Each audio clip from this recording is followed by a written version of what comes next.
High বন্ধুরা, আমাদের agriculture বুক চ্যানেলে সবাইকে স্বাগত। আজকের ভিডিও সম্পূর্ণ ধান চাষের উপর। দেখুন, ধান চাষের আমি একটা আগে ভিডিও দিয়েছিলাম, যেটা আজ থেকে মোটামুটি 1 মাস আগে, যেটা ছিল ধানের মাজরার উপর। দেখুন, বোরো ধানের ক্ষেত্রে মেন টপিক কিন্তু মাজরাই।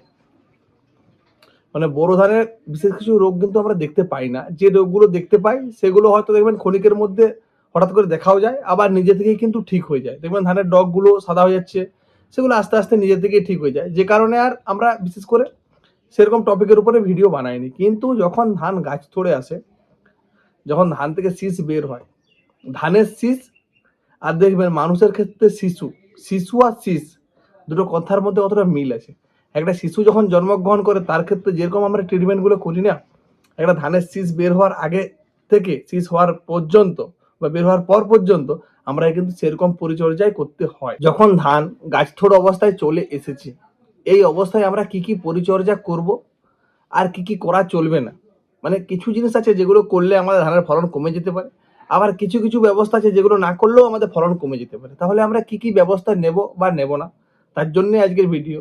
যারা আমার চ্যানেলে নতুন তারা চ্যানেলটা সাবস্ক্রাইব করে রাখুন, কারণ আমার যেহেতু ফোন নাম্বার দেওয়া থাকে, অনেকেই প্রত্যেকটা আপডেট না পাওয়ার জন্য আমাকে বারবার প্রশ্ন করেন যে দাদা এই রোগটার জন্য কি ওষুধ দেবো, ওই রোগটার জন্য কি ওষুধ দেবো, বা হোয়াটসঅ্যাপে আপনারা মেসেজ করেন।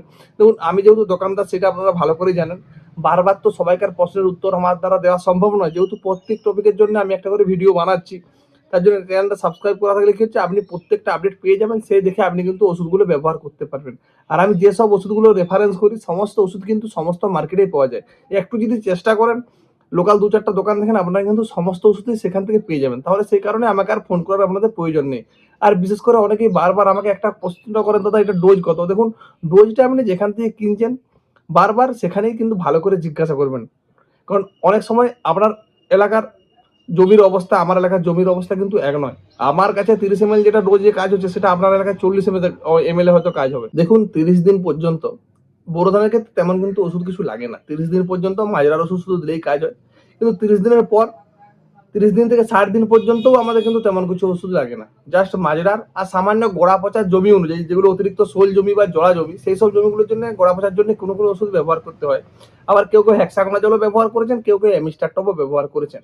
তো অ্যামিস্টারটপ যারা ব্যবহার করবেন তাদের অবশ্যই কাজটা আর ফলনটাও একটু বাড়বে, এটা স্বাভাবিক। আমি আগের ভিডিওতেও বলেছি যে অ্যামিস্টারটপ ব্যবহার করলে শুধুমাত্র রোগ নয়, গাছের ফলনও কিন্তু অনেকটা বাড়ে। এরপর হচ্ছে 60 দিনে আমরা কি কি ব্যবস্থা গ্রহণ করব। দেখুন, 60 দিন যখন গলগলে থোড় বা গলায় গলায় থোড় বলি আমরা, মানে ধানটা খুব সুন্দরভাবে চলে এসেছে, এরপর কি শীষটা বের হবে, এই অবস্থায় আমাকে কিছু কিছু কাজ মানে খুব সুন্দরভাবে করতে হবে। যেটার মধ্যে কি প্রথম কথা হচ্ছে পটাশ। আপনি আজ থেকে আগে পর্যন্ত যত যা ব্যবস্থা করেছেন সেটা ভুলে যান। আপনি কি সার দিয়েছেন না দিয়েছেন তার সাথে কোনো সম্পর্ক নেই। এখন আপনাকে জমিতে কতটা পটাশ দিতে হবে সেটা একটু খেয়াল করুন। যদি আপনার 33 শতকের বিঘা হয়, সেক্ষেত্রে আপনি বিঘা প্রতি 10 থেকে 12 কেজি পটাশ ব্যবহার করবেন। যদি আপনার 42 শতকের বিঘা হয়, সেক্ষেত্রে আপনি 12 থেকে 15 কেজি পটাশ ব্যবহার করবেন। যদি আপনার 50 শতকের বিঘা হয়, সেক্ষেত্রে আপনি 15 থেকে 18 কেজি পর্যন্ত রাসায়নিক সার হিসাবে পটাশ সারটা ব্যবহার করবেন। এটা এক রকমের চাপান হিসাবে ধরে নেবেন। অনেকেই দেখবেন পটাশ দেওয়ার পর ধান লাল হয়ে বসে যায়। যদি এরকম সমস্যা কেউ ফেস করেছেন আগে, যে আমি দাদা পটাশ দেওয়ার পরে আমার ধান গাছটা লাল হয়ে যাচ্ছে, দেখুন তখন আপনারা কি করবেন, তখন আপনারা পটাশের সাথে ইউরিয়া সারটা মিশিয়ে নেবেন। কত করে? 4/1 মানে যেখানে 1 কেজি পটাশ দিচ্ছেন, সেখানে 250 থেকে 300 গ্রাম ইউরিয়া ব্যবহার করবেন। তাহলে কিন্তু আপনার এই সমস্যাটা কিন্তু হবে না। যে পটাশ দিলে অনেকেই ভাবে যে আমার ফলন বেড়ে যায়। দেখুন, ফলন তো বাড়েই, কিন্তু ফলন বাড়ার সাথে সাথে পটাশের কিন্তু আরো কিছু ভূমিকা রয়েছে, যেগুলো কি রোগ জ্বালা কম। যে ওষুধগুলো আপনারা দিয়েছেন, সেই ওষুধগুলো দেখবেন অনেক সময় ভালোভাবে কাজ পান না, কিন্তু পটাশ দেওয়ার পর থেকে দেখবেন গাছের রোগ জ্বালা কিন্তু অনেকটাই কমে যায়। অনেকেই ভাবে যে গাছের তো বয়স হয়েছে আর রোগ কেন হবে। আসলে বয়সের সাথে সম্পর্ক নেই। যখন পটাশ আমরা জমিতে মূল জমিতে ব্যবহার করব না, যখন ধানের জমিতে পটাশ যখনই ব্যবহার করবো, তখনই কিন্তু রোগ জ্বালার পরিমাণটা আপনার 50 থেকে 60% পর্যন্ত রোগ জ্বালাটা কিন্তু কমে যাবে। এটা স্বাভাবিক। আর ফলন, যে ধানের ক্ষেত্রে দেখবেন অনেক সময় চিটে হয়ে যায়, বা পিলা ধান বলি, দেখবেন ধানগুলো হচ্ছে কিন্তু তাদের অনেক ধানে চার নেই। সব শীষ কিন্তু জমি থেকে উপরে উঠছে না, কিছু কিছু শীষ নিচেই থেকে যাচ্ছে। তাহলে যে শীষগুলো উঠছে সেগুলো থেকে পুষ্ট ধান পাচ্ছেন, নিচের গুলো থেকে ধান আসছে না। আর যেটা কি লাল চাল, মার্কেটে আপনি যে কোনো সময় যে কোনো দামে আর বিক্রি করতে পারছেন না। এই সমস্যাগুলো আমরা কিন্তু বারবার ফেস করতে হয়। যে কারণে পটাশটা ব্যবহার করলে কিন্তু আমাদের এই সমস্যাগুলো হবে না। বিঘা প্রতি ১.৫ থেকে ২ কুইন্টাল ধান আপনি অনায়াসেই বেশি পাবেন। মানে ফলনটাও বাড়বে, এমনকি প্রত্যেকটা ধান আপনি মার্কেটে ভালো দামে বিক্রি করতে পারবেন। যে কারণে পটাশটা কিন্তু আমরা জমিতে ব্যবহার করব। এটা হচ্ছে ১ম কথা। অনেকেই মনে হচ্ছে দাদা তাহলে আমরা ভিটামিন বা ধসার ওষুধ আমরা কি ব্যবহার করব? দেখুন, যেহেতু এটা বোরো ধান আমাদের কম দিনের ধান, যে কারণে আমরা ৩০ দিনে কোনো গোড়া পচা বা ঝলসা, ধসার ওষুধ ব্যবহার করি না। ৬০ দিনের মাথায় আমাকে ঝলসা বা ধসার ওষুধ একটা ব্যবহার করতেই হবে। তাহলে কি ওষুধ ব্যবহার করব? অনেকেই বলছে দাদা এমিস্টার টপ ব্যবহার করব। কেউ আবার বলছে দাদা গ্যালিলিও সেন্সার ব্যবহার করব। কেউ বলছে নেটিভো ব্যবহার করব। তাহলে ৩ টা যে ওষুধ আছে, এই ৩ টার মধ্যে আমরা কোন ওষুধটা ব্যবহার করলে আমাদের ভালো কাজ হবে? দেখুন, এমিস্টার টপের ২ টো কাজ। একটা হচ্ছে গোড়া পচা আর একটা হচ্ছে ঝলসা। নেটিভোরও কি? একটা হচ্ছে গোড়া পচা, একটা হচ্ছে ঝলসা। আর গ্যালিলিও সেন্সার কি কাজ? অনলি ঝলসা। এটা কিন্তু গোড়া পচার কোনো কাজ হয় না। আর এটা যেহেতু বোরো ধানের ক্ষেত্রে কিন্তু ৬০ দিনের পর কিন্তু গোড়া পচা আর দেখা যায় না। সেক্ষেত্রে আমরা কি ওষুধটা ব্যবহার করলে সবথেকে বেস্ট হয়? আপনারা গ্যালিলিও সেন্সার ব্যবহার করুন।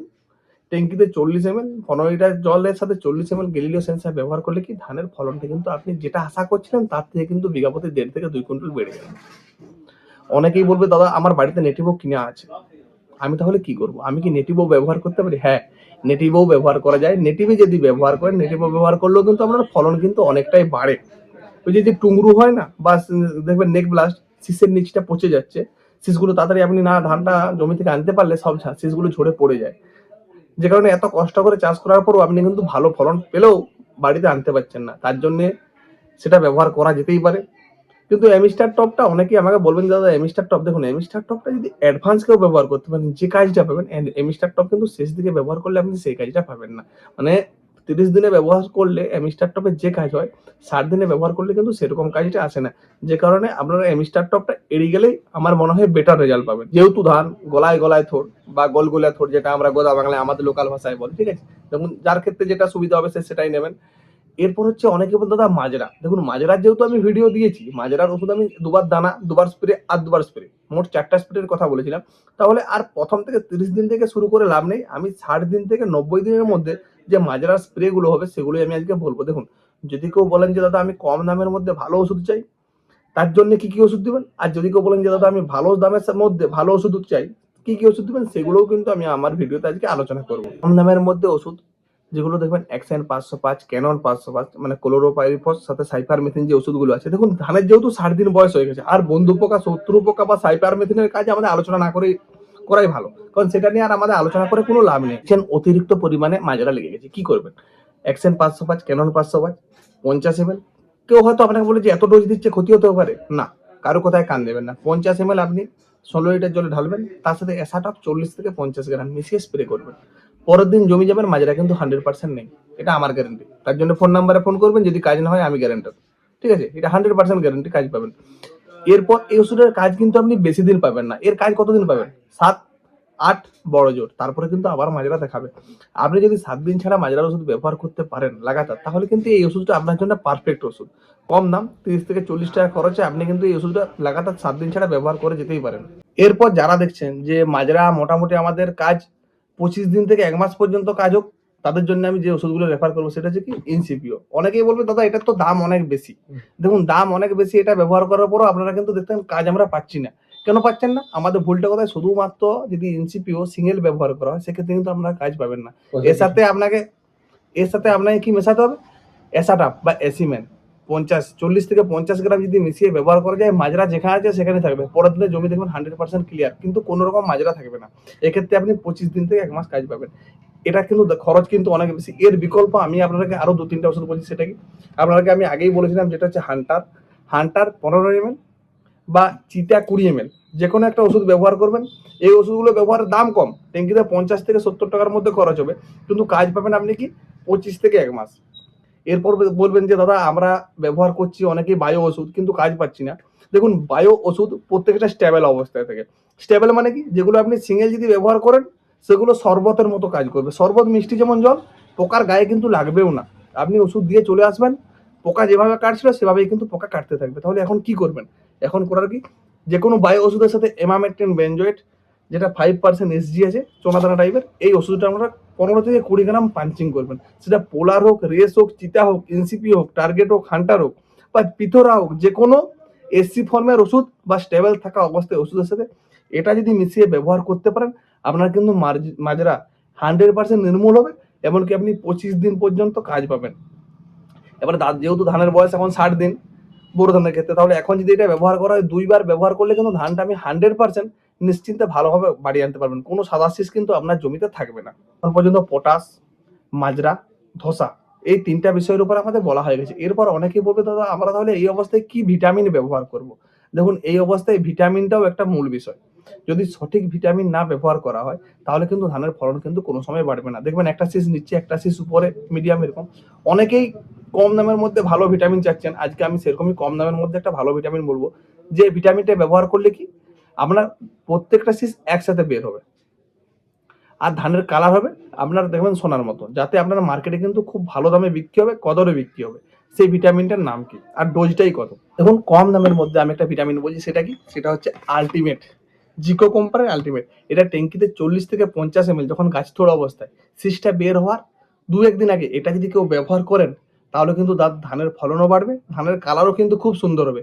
যদি অতিরিক্ত বৃষ্টিও হয় তাও কিন্তু আপনি দেখবেন ধানের কিন্তু আপনার কোনো রকম কালার ডিসকালার হয়নি, কালার কিন্তু খুব ভালো রকমই রয়েছে, এমনকি ফলনটাও বেড়েছে। আর এটার দামও কিন্তু কম, মার্কেটে যে কোনো জায়গায় আপনারা জিকো কোম্পানির আলটিমেট পেয়ে যাবেন। আর যারা না পাবেন তারা কি করবেন বলুন তো, যে মিন্টু ভাই আছে, মিন্টু ভাই থেকে আপনারা সার্চ করলে কিন্তু এখান থেকে আপনারা অনলাইনে অর্ডার করতে পারবেন। ওখান থেকে অর্ডার করলেও আপনারা কিন্তু বাড়িতে 3-4 দিনের মধ্যে বাড়িতে বসেই পেয়ে যাবেন। এরপর বিষয়টা কি, যে গাছ থোড় অবস্থায় তাহলে আমরা যে এখনো পর্যন্ত কি কি করবো সেগুলোই বলেছি। এরপর কি কি করা চলবে না, দেখুন গাছ থোড় অবস্থা হয়ে গেছে, সেই অবস্থায় আপনি মাজরা বা শোষকের যে ওষুধ ব্যবহার করছেন করে দিন। শীষ বের হওয়ার 7 দিন পর্যন্ত যখন গাছে ফুল থাকবে সেই অবস্থায় কিন্তু জমি থেকেও নামবেন না। যদি এরকম সময় আপনি নামেন বা প্রকৃতি থেকে যদি কোনো বৃষ্টি হয় সেক্ষেত্রে কিন্তু আপনার ধানের ফলন কমবেই, এমনকি রোগ জ্বালাটাও বেড়ে যাবে। ফুল থাকা অবস্থায় জমিতে কেউ নামবেন না, এমনকি এসাটাপ বা 505 বা পপেক্স সুপার গ্রুপের কোনো ওষুধ ব্যবহার করবেন না। যে কারণে আমি কি বলছি, গাছ তোড় অবস্থায় যখন শীষ 1-2 বের হচ্ছে তার আগেই আপনারা এই ওষুধগুলো ব্যবহার করে দিন। কারণ ধানের শীষ আর মানুষের শিশু কথা দুটোর মধ্যে কিন্তু কোনো তফাৎ নেই। বাচ্চা ছেলেকে যেভাবে আপনারা ট্রিটমেন্ট করেন জাস্ট ধানকেও সেভাবেই ট্রিটমেন্ট করতে হবে আদর করে। ভিডিওটি শেষ পর্যন্ত দেখার জন্য অসংখ্য ধন্যবাদ। যদি কারো কোনো সমস্যা হয় তার জন্য কমেন্ট করবেন বা হোয়াটসঅ্যাপে মেসেজ করবেন। যদি যতটা দূর সম্ভব চেষ্টা করব আপনাদের সাহায্য করার। আজকের ভিডিও এই পর্যন্তই। এরপর আবার ধান চাষের হয়তো ভিডিও আসবে, সেটা হয়তো এই সিজনে নয়। আর অনেকেই আমাকে বারবার শেষ পর্যন্ত একটা প্রশ্ন হয়তো আমি ভিডিওতে বলিও নি, আপনারা বারবার করবেন, যেহেতু শোষকের ব্যাপারটা। দেখুন, যেহেতু বোরো ধানের ক্ষেত্রে শোষকের তেমন কোনো জোর থাকে না, তাও যদি কেউ মনে হয় যে শোষকের ওষুধ কি দেবো, যেহেতু আমি প্রত্যেক দামি ওষুধের সাথে আমি আপনাকে এসাটাপ বা এসিমেন্টটা ব্যবহার করতে বলেছি। এই ওষুধটা দুবার ব্যবহার করলে কিন্তু শোষকটা আর আসবেই না। আর যদিও কারো মনে হয় যে আমি শোষকের জন্য কি ব্যবহার করব, অবশ্যই তারা কম দামের মধ্যে যে পাইমেট্রিজিন হয় না 20-25 টাকার মধ্যে যেগুলো খরচ হয়, ওটা আপনারা একবার ব্যবহার করবেন। চেস গ্রুপের যে ওষুধগুলো, তাতে কিন্তু আপনার শোষকটা কিন্তু আর লাগবে না। সব থেকে কম দামে যেটা সেটাই ব্যবহার করবেন। বোরো ধানের ক্ষেত্রে শোষকের কিন্তু জোর নেই, কিন্তু যেরকম নিম্নচাপে বৃষ্টি রেগুলার হচ্ছে এই জন্য হয়তো শোষকের ওষুধটা ব্যবহার করা দরকার। হয়তো বৃষ্টি যদি না হতো, অতিরিক্ত গরম থাকলে শোষকটা আসতো না, কিন্তু এই যে বর্ষাকালের মতন বৃষ্টি হচ্ছে তো এই জন্য শোষকের কম দামি একটা চেস গ্রুপে যে কোনো ওষুধ ব্যবহার করবেন।